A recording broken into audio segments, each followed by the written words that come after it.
El outsourcing o subcontratación dejará de ser una mina de negocios personales para evadir al fisco y lastimar a los trabajadores. Esto lo advirtió el presidente de la Junta de Coordinación Política del Senado, Ricardo Monreal, quien enfatizó que Morena no va a radicalizar su posición en este tema, pues de ninguna manera afectará a los empresarios cumplidos ni atentará en contra del avance económico de México ante el dictamen aprobado en comisiones que propone sancionar como delincuencia organizada el abuso de la subcontratación de empleados.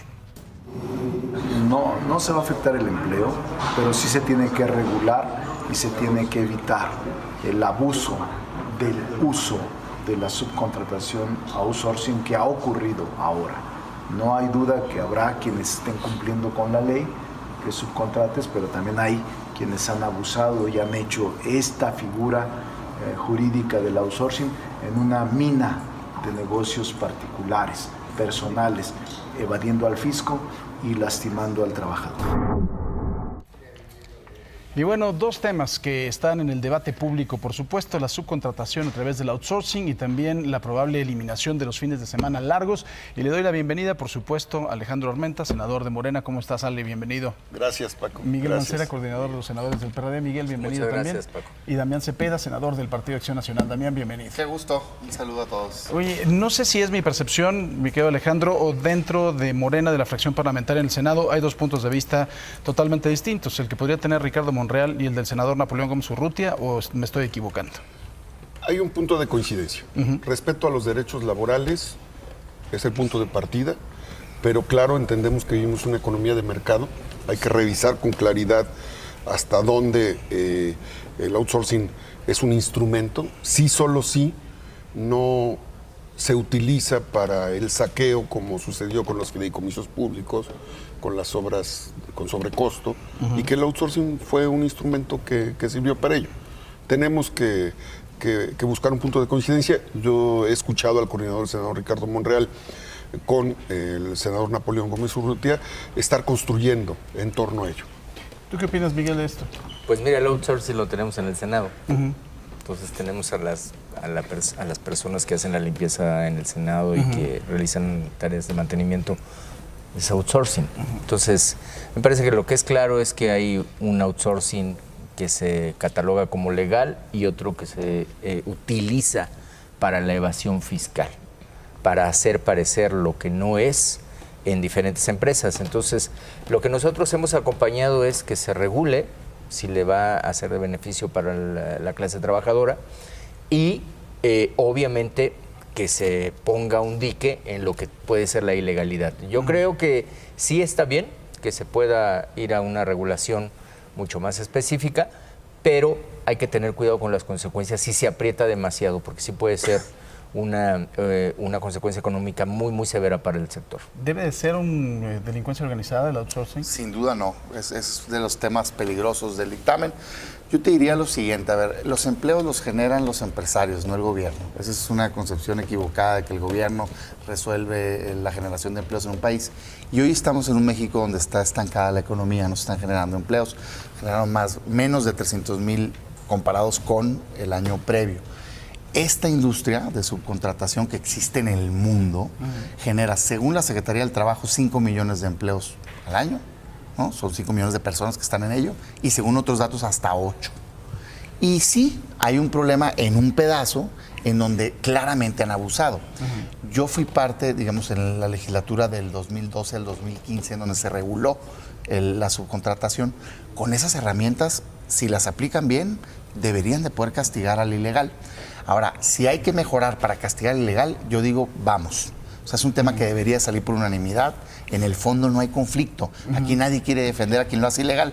El problema es que lo que hasta ahorita han puesto en la mesa, que son las reformas, aquí las tengo, digamos, ya los cambios finales, sí está bien peligroso. Es la clásica salida, prisión preventiva oficiosa. ¿Cómo, güey? O sea, porque alguien dice que eres culpable de algo, ya te vas a ir a la cárcel. Claro que no.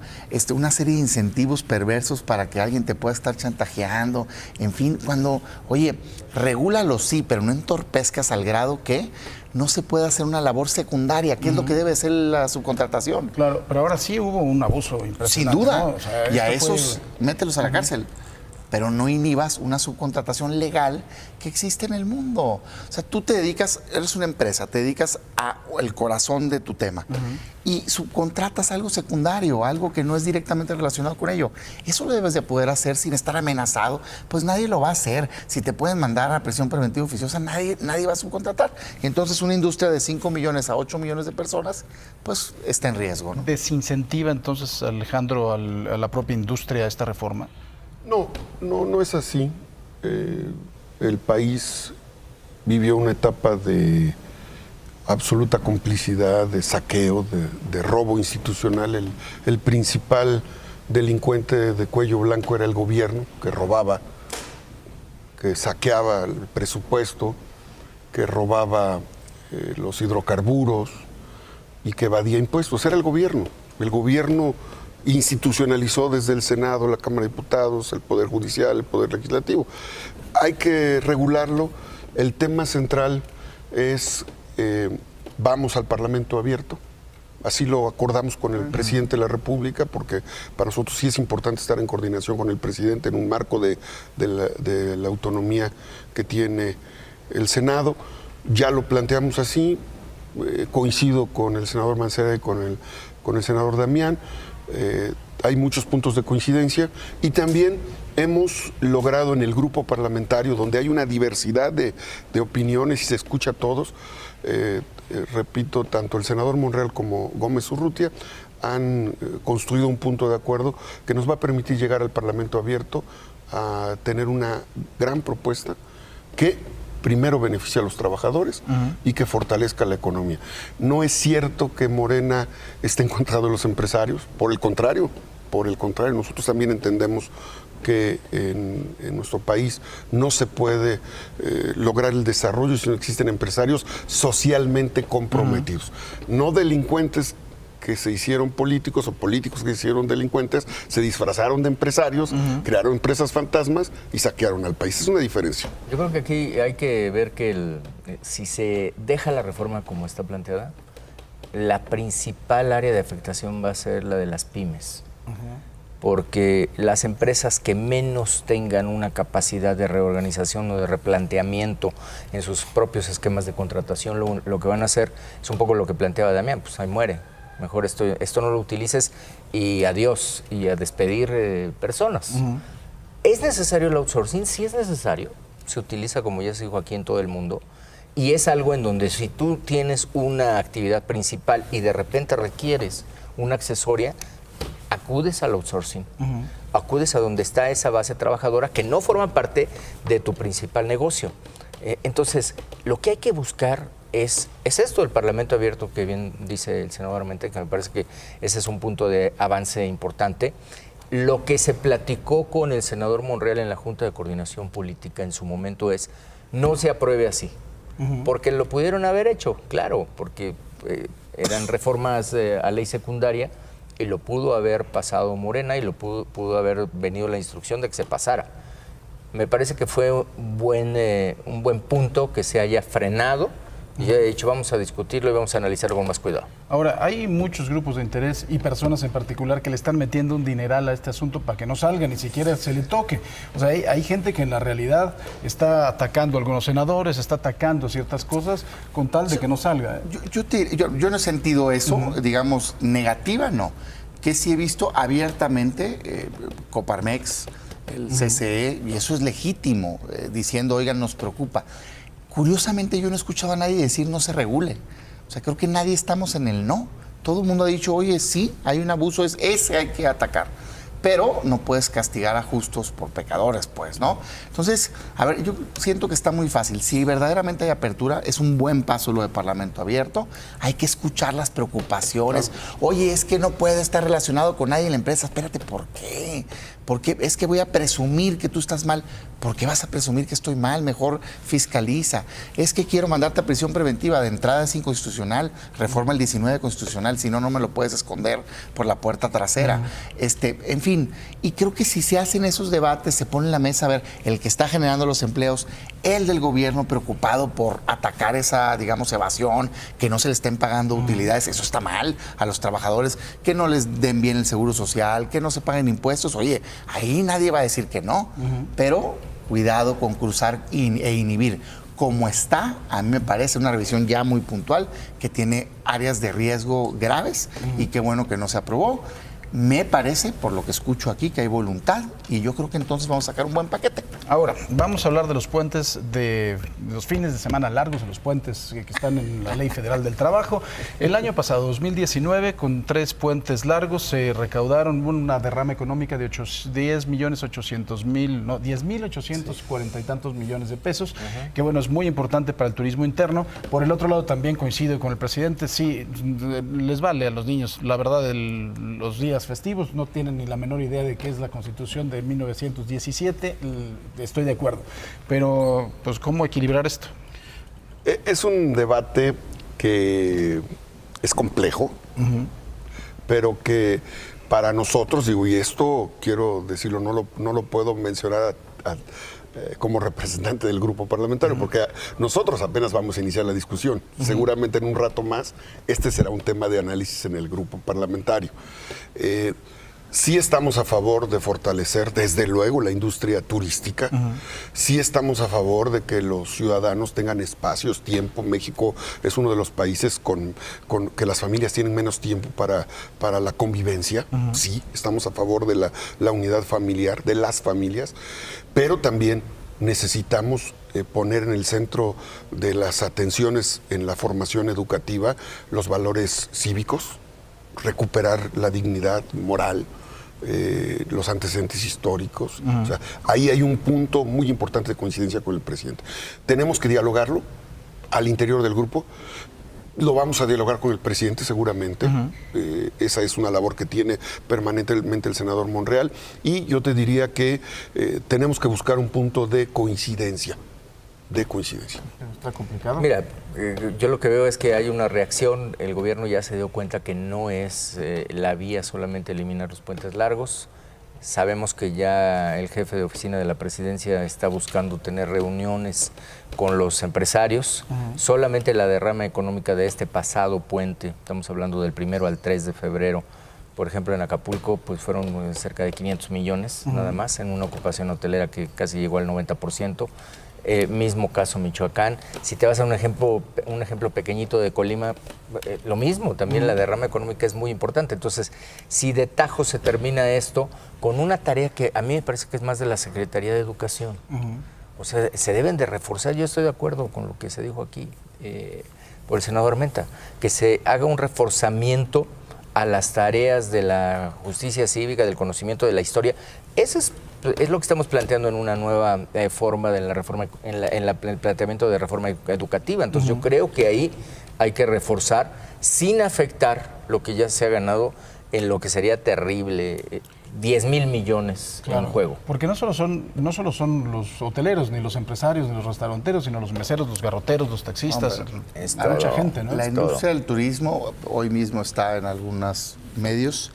45 millones de visitantes el año anterior, 25,000 millones de dólares de general, obviamente no nada más lo de los puentes, sino todo. Claro. Generadora de millones de empleos directos e indirectos.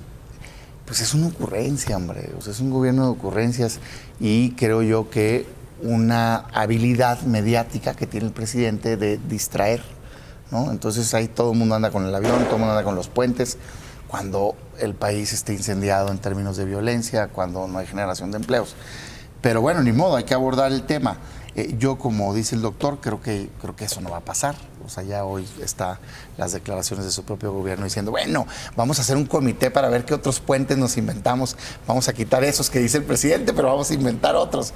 Pues es una ocurrencia, o sea, verdaderamente. A ver, el tema de las fechas cívicas, yo sí creo en el civismo, sí creo en promover los valores, pero creo que nada tiene que ver una cosa con la otra, pues. O sea, no es como que porque un día en medio de la semana ya no voy, ya tengo fortalecido los momentos históricos del país. No, si no hacen una labor de promoción, de todas maneras no lo sé, ¿no? Entonces, Yo diría, no afectemos lo que está funcionando. El turismo es importante. Le tendrías que sumar a este golpe al turismo la desaparición del Consejo de Promoción, que por mí que se llame como quieran, pero la actividad de promoción ha decaído y eso tiene un impacto en la generación de empleos, hombre. De por sí está estancado el país. ¿Es ocurrencia? ¿Es cortina de humo? No es un gobierno de ocurrencia. Tenemos por primera vez un presidente que enfrenta la corrupción como nunca. Tenemos un presidente que le habla todos los días a los mexicanos, que nos informa. El que se quiere informar se informa y el que no, bueno, pues sigue viendo telenovelas, ese es su tema.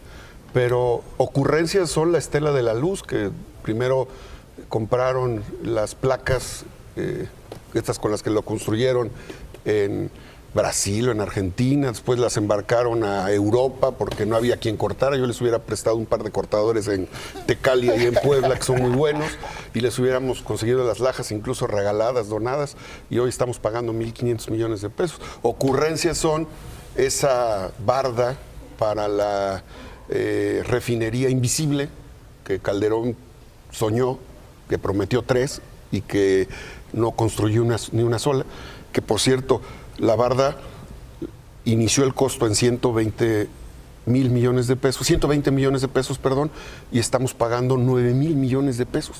Deuda heredada a Hidalgo. Esas sí son ocurrencias. O para acabar el avión presidencial, ¿a quién se le ocurre un avión para un jeque árabe y dejarle un problema al país? Esas sí son ocurrencias. No es ocurrencia rescatar la soberanía alimentaria y rescatar la soberanía energética. Entonces yo ahí no coincido, más bien es un tema que tenemos que analizar, sí es un tema que nos ocupa, tenemos que revisar con cuidado. Y yo estoy seguro, porque en otros casos el presidente ha analizado a detalle, incluso en el debate que tiene con los medios de comunicación, hay momentos en los que él reacciona y de manera propositiva reconstruye una idea. Simplemente reaccionar. A mí me llama poderosamente la atención cómo Morena, ante una crítica, siempre contesta con Calderón. A mí no me interesa lo que haya hecho Felipe Calderón. Nos afecta no soy el defensor, pues, de oficio. Fue un presidente que tuvo aciertos, que bueno, eso se defiende, y lo que no, estuvo mal, no importa quién sea. Pues claro que son tonterías esas dos que me acabas de decir, como también lo es cancelar el aeropuerto de Texcoco, como también es hacer la refinería, a quien se le ocurre, por Dios. Y sí creo que en términos, digamos, de comunicación, el presidente cada día anda que si con los cachitos, que si con el puente, y mientras es innegable, pues, más allá, por mí critiquen todo lo que quieran para atrás, por eso se perdió. Ganó una esperanza de cambio. El tema es cambiemos el país, hagamos las cosas bien, para eso estamos aquí, hoy somos legisladores, hoy tenemos facultades para hacerlo. Yo lo que quiero es que mi país cambie y me parece que mientras hay un problema de violencia, mientras hay pérdida de empleos, mientras no estamos saliendo adelante, hablar de puentes y de cachitos es un distractor. Ese es mi punto, ¿no? Mira, yo creo que el presidente es muy dado a la historia. Conociéndolo y conociendo su personalidad, siempre hace citas históricas. Y yo puedo entender que de repente diga, oye, los mexicanos debemos de conocer más nuestra historia, porque conociendo la historia evitas que se repitan acontecimientos que no son deseables. Entonces, está bien, pero hay que concentrarlo en la parte de la Secretaría de Educación. Porque lo que ahora le están diciendo y su gabinete económico reacciona, bueno, el propio secretario de Turismo cuando le preguntaron dijo, claro que no vamos a hacer eso, no sabía que era presidencial, ¿no? Después dijo, no, sí lo vamos a hacer, nada más que vamos a ver cómo lo hacemos de otra manera. Entonces, sí, está bien lo de la historia, me parece que hay que reforzarlo. Todos quisiéramos que nuestros niños y niñas estén cada vez mejor preparados y tengan mucho más esta tarea. De otra manera, quizá con los medios de comunicación en un gran convenio deberíamos estar conociendo todos los días cuáles son las efemérides en el propio Senado de la República, pero no afectar la economía que se genera con los puentes largos. Pues, Paco, acabamos de escuchar increíblemente cómo un mexicano piensa que las refinerías son la peor decisión. Qué barbaridad, no han ido a Japón, no han ido o no conocen lo que está pasando en el mundo. Sin construirse una refinería en el mundo? Japón sin tener una gota de petróleo está procesando, está vendiendo gasolina, es increíble. Dios, es que ellos lo que quieren es el bajar negocio. La gasolina. Lo que les interesa es el moche de las importaciones. Por Dios, a ver, no son me los que ofendas. saquearon al país. Dime una sola ocasión en donde puedas sustentar eso con un servidor. No me ofendas. No a ti, no, Damián, yo por favor. propongo cosas positivas. No, Desmantelar la industria energética no es nada eliminemos el positiva. IEPS. ¿Qué te parece? 40% Ustedes menos lo la propusieron, gasolina. Lo vamos a lograr una vez que rescatemos. Nosotros vamos a rescatar la industria energética y Ahorita, ustedes le entregaron el agua, entregaron los recursos mineros Por Dios. y entregaron el petróleo. A ver, de rollo de lengua me como un taco. Ahorita, Cómete dos. votemos eliminar el impuesto Ya vamos a hacer. especial. Es muy fácil, es y muy bajas fácil. 40% el Es costo muy de la fácil. gasolina. ¿Por qué ¿Quieres no lo comentar hicieron ello? ustedes? Malamente, pero ustedes Ya prometieron, ahí gobernaron. está un video Ahí vamos. del presidente diciendo Vamos a quitar tener el refinería IEPS. para el bien de la Hagámoslo. nación. La refinería les va a Vamos costar el a doble de lo tener- que dijeron. En lo que y ahorita ven lo que se desayunamos inunda. tenemos que mandar a un corte de resumen de estados, pero muchas gracias Damián Cepeda del PAN, Gracias. querido Miguel Ángel Mancera del PRD, No, Alejandro gracias. Armenta. Energía